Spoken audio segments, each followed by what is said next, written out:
Hey, it's Dr. Brian Mowll, the diabetes coach. Welcome back to my channel. I have another great video for you today. At least I hope you think it's great. I do. And we're going to be talking about 5 key strategies to reduce stress in order to improve your blood sugar and metabolic health. If you don't know me, I'm Dr. Brian Mowll, the diabetes coach. I'm a certified diabetes care and education specialist and certified by the Institute for Functional Medicine in the practice of functional medicine. I specialize in helping people with insulin resistance, type 2 diabetes, and metabolic dysfunction to reverse those conditions by addressing the underlying root causes. If you like these videos, make sure you subscribe to my channel. Just hit the little subscribe button there on the bottom. Click the bell. That'll give you notifications for any new videos that I release. And I'd love to hear from you. If you have a suggestion for a stress relief technique, something you like to do, put it below this video so we can all learn from each other. We can get some great conversations going. All right, so let's talk about this topic of stress because it's one of the main things that impacts our blood sugar and metabolic health, but it's rarely talked about, at least in conventional medicine. When you go see your doctor and you find out you have elevated cholesterol or high blood sugar or you're overweight, very rarely does the doctor talk to you about stress and all the different types of stress that can impact your metabolic health. See, there are 3 main types of stress. There are everyday stressors, things like your job, your commute, financial challenges, relationships, anything that can make you feel overwhelmed or feel like a burden that you're carrying around. The next type of stress is major life events. These are things that are happening now or happened in your past that you're dealing with still, that you're processing. It could be the loss of a loved one, could be a move, it could be a job loss, a bankruptcy, or a major financial stress. Any of those things can be a continual source of stress, something that you're always thinking about that you haven't fully healed from. You may have a history of trauma, for example, or abuse, and that can be something that you're still working on, still processing. We can't forget about those stressors. And the third type of stress is physiological stressors, chronic pain, chronic infections, inflammation, toxins, gut dysbiosis or leaky gut. Even high blood sugar itself can be a physiological stress. These all drive up stress hormones, activate the sympathetic nervous system, and will raise your blood sugar, cause insulin resistance, lead to central weight gain, and eventually diabetes or blood sugar imbalances. So we've all got stress that we're dealing with, and we need to have an arsenal of techniques to de-stress, to alleviate stress. Imagine you have a bucket, and everybody has a different size bucket, but once your bucket is full and starts overflowing, that's when problems happen. So we want to be able to empty our bucket, our stress bucket, on a regular basis so that it doesn't overflow and lead to problems. That's what this video is about. I'm going to give you 5 ways to empty your stress bucket, to de-stress, so that your cortisol and adrenaline and sympathetic tone comes down. Your insulin sensitivity can increase. You can start burning fat instead of storing fat, and you can improve your blood sugar levels long term. All right, so let's dive in. And the first technique I want to talk about today is mindfulness training. Mindfulness means being aware of your environment, being aware of yourself and your experience, fully aware. Paying attention. So if you're eating food, for example, you're not talking, you're not looking at your phone, you're not watching TV, you're paying attention to the taste, the smell, the aroma, the sensation of eating that food, what it feels like. You're soaking in the full experience. We can do the same thing with our breath when we're walking or exercising, even when we're having a conversation with someone that's important to us.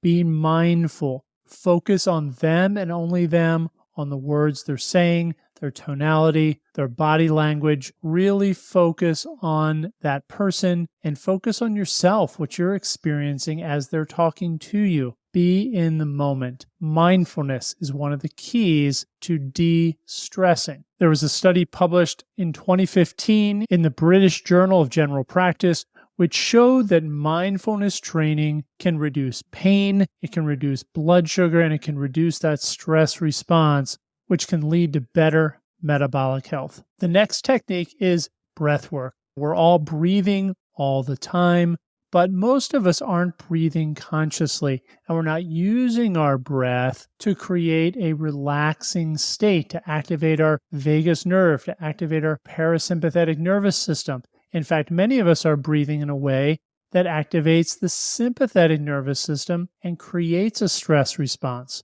So again, we want to pay attention to our breathing throughout the day. And there are 3 breathwork techniques that I teach that can help you to de-stress, reduce your stress hormones, and lower your blood sugar. The first is called the Sigh Breath. The Sigh Breath you can do anytime, anywhere. It only takes a second. And it looks like this. You take a deep breath in through your mouth and just sigh.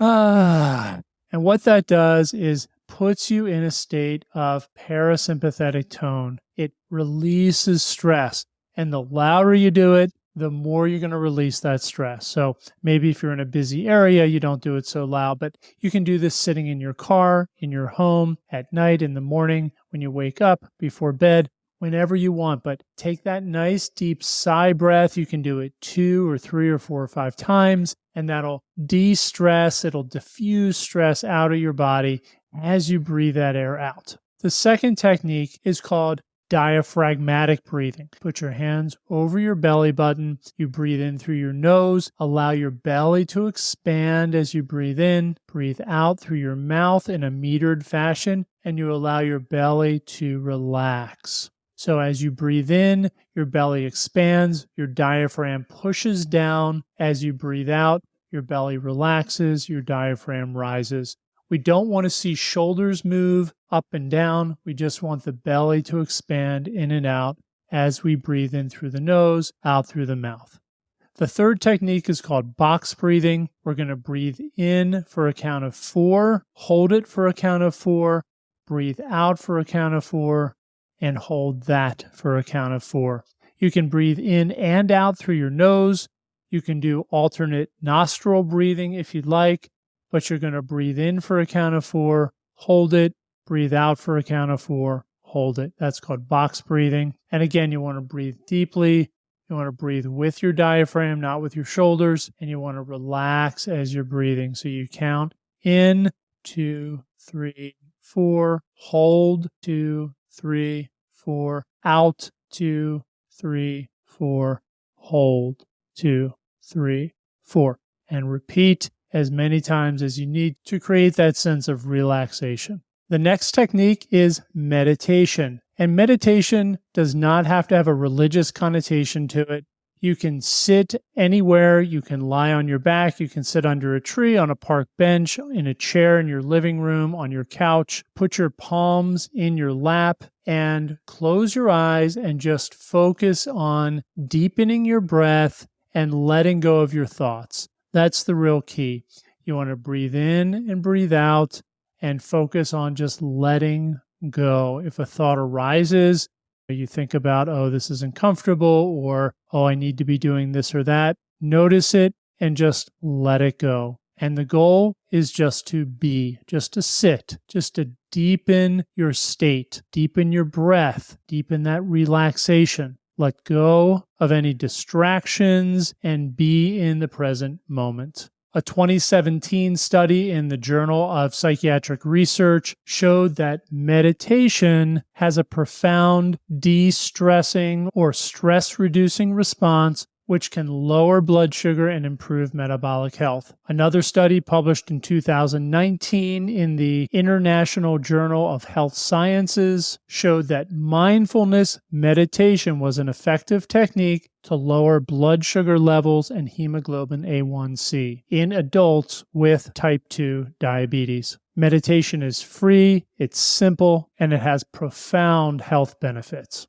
Okay, the fourth technique I want to talk about today is restorative exercise. Restorative exercise is movement that doesn't stress the body, but actually de-stresses the body. Most exercise, like weight machines or high-intensity interval training or active athletic forms of yoga, classes, cardio exercise, those, while healthy for the body, are forms of stress, and they can raise stress hormone and raise blood sugar, at least in the short term. Restorative exercise, on the other hand, is going to create peace and relaxation. It's going to lower stress hormones, activate the parasympathetic nervous system, and improve blood sugar and metabolic health. So for restorative exercise, we recommend meditative walking. That's going out for a very gentle, mindful, conscious walk. One where you look around. You're not engaged in a conversation. You're not listening to music. You're not trying to walk with pace.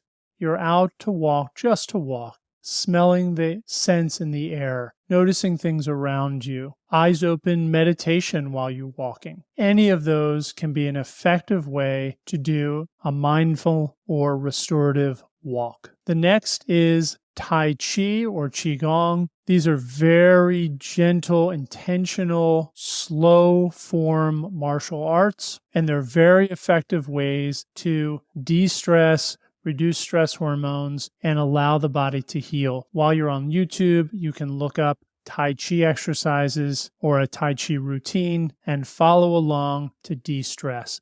And the third is gentle forms of yoga. These are forms of yoga that are relaxing and restorative. My favorite is called Shivananda yoga, where you deepen into very relaxing poses. You may only do a few poses over the course of the yoga session, but it's very relaxing, very restorative, de-stressing, and a great way to heal the body and reset your metabolic health and blood sugar levels. And the fifth technique I want to talk about today is a healing bath or sauna. If you have a sauna, like an infrared sauna at home or access to one at a gym or fitness facility, that's great. I highly recommend using those. You can spend anywhere between 15, 30, or even up to 40 minutes, depending on the temperature, in the infrared sauna or the traditional hot sauna. Make sure you go in hydrated and hydrate if you need to while you're there. And again, you can practice your meditation, you can practice your breath work, you can practice your mindfulness while you're in the sauna. If you don't have a sauna, you can also do a healing bath. Put on a bath, put in 2 cups of Epsom salts, maybe some essential oils like lavender, and you can sit in the hot bath and there practice your breath work, your meditation, your mindfulness